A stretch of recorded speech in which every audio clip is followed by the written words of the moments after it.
Hello there. This is Vinita Davranangia, reading my column Ozone for the Times of India. Words are just not enough.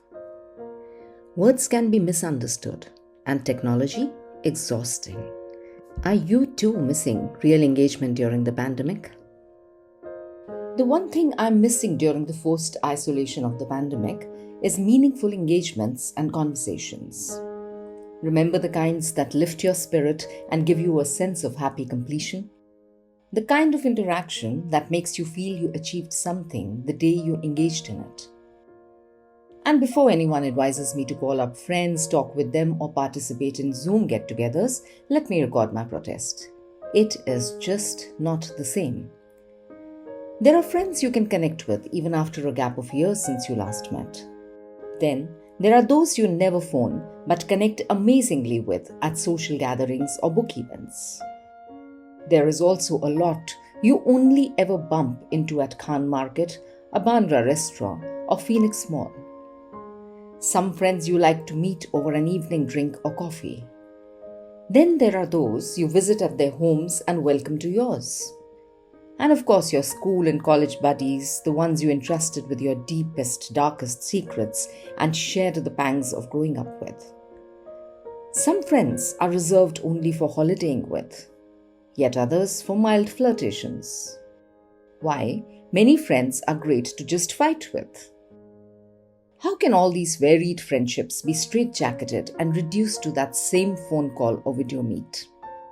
It is just not possible. Each requires a different environment, mood, and ambience. Each of these interactions inspire and nourish a different aspect of you, and together make up for wholesome interactions and engagements that feed your spirit and make you you.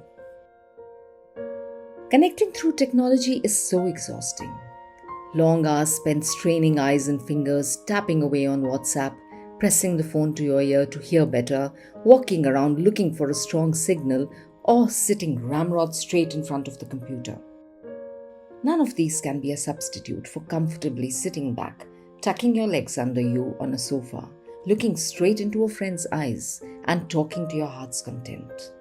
The fear of someone listening into or recording your conversation or taking screenshots. That kind of privacy seems a luxury now. Almost always the eyes speak a different language from what the tongue says. And when you are face to face, you understand the whole picture. Body language, of course, is an altogether different interaction. And what about the vibes we emanate and direct towards each other? It is when all these factors meet up that real engagement happens. Laughing when looking into a friend's eyes is the kind of soulful engagement that I miss. A glance can do a lot of our talking. Having to put everything into words takes away the subtle nuances of an interaction. Text messages take on meanings different from what you intended because these are not supported by facial expressions or tone of voice. Amusingly, quite often you are forced to call and explain what you actually meant when a written message misfires. And so, however adaptive and safe we are during the pandemic, however inwardly looking, each one of us is straining at the leash now, missing the engagements that really feed our soul. Thank you.